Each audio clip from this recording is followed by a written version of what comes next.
Blow that whistle. Ray Dirks was an insurance company analyst. In 1973, Ray was told about a massive scam being perpetrated by senior executives in a publicly listed insurance company in the USA, and he decided to reveal it to financial regulators. After blowing the whistle on the fraud, Dirks was left fearing for his life.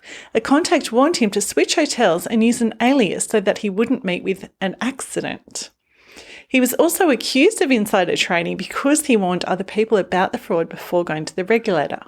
He ended up in the Supreme Court trying to clear his name. Dr. Yasmin Motajemi, the former global head of food safety at Nestle, also blew the whistle with disastrous consequences for herself. After a 10-year legal battle, a Swiss court found in February 2023 that she'd been bullied and forced out of the company.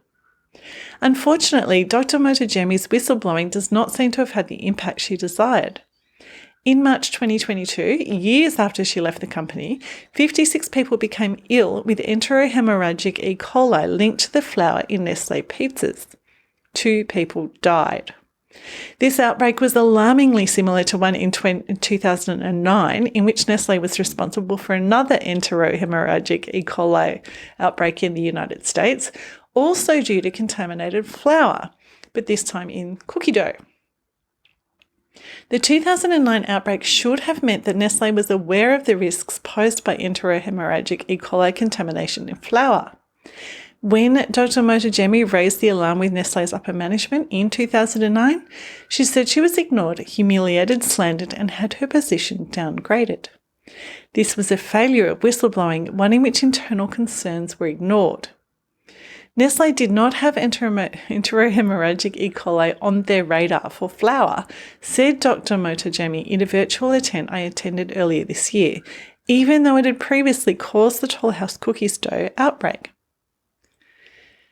Dr. Motajemi also suggested there had been failures with regulatory inspections in the pizza case because regulators had failed to follow up, she said, after seeing hygiene problems at the plant.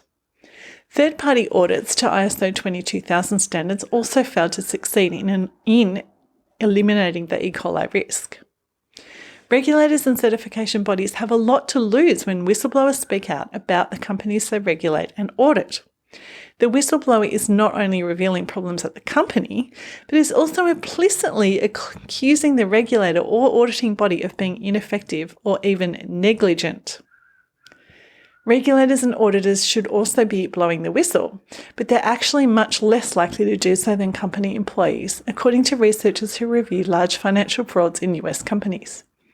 Among the frauds the researchers reviewed, employees revealed as many cases as auditors and regulators put together. Employees are best positioned to reveal problems in companies like Nestle because they have access to more information than auditors and regulators. For example, auditors in the Food Safety Pork UK scandal company that was revealed earlier this year said that when auditors arrived at their facility for an unannounced audit, managers would give them a cup of tea to keep them busy, while other employees hid suspect products on lorries and took them off-site for the duration of the audit.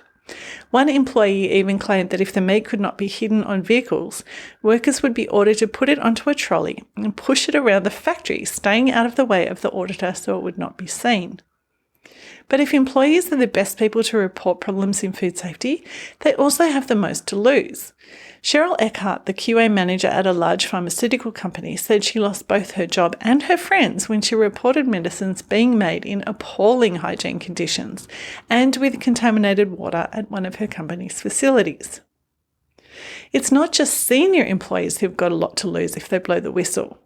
Employees at the UK pork processors said they were afraid to speak out over fears they would lose their jobs or be given worse tasks by managers. But if whistleblowing is important to food safety and food fraud detection, how do we get employees to come forward?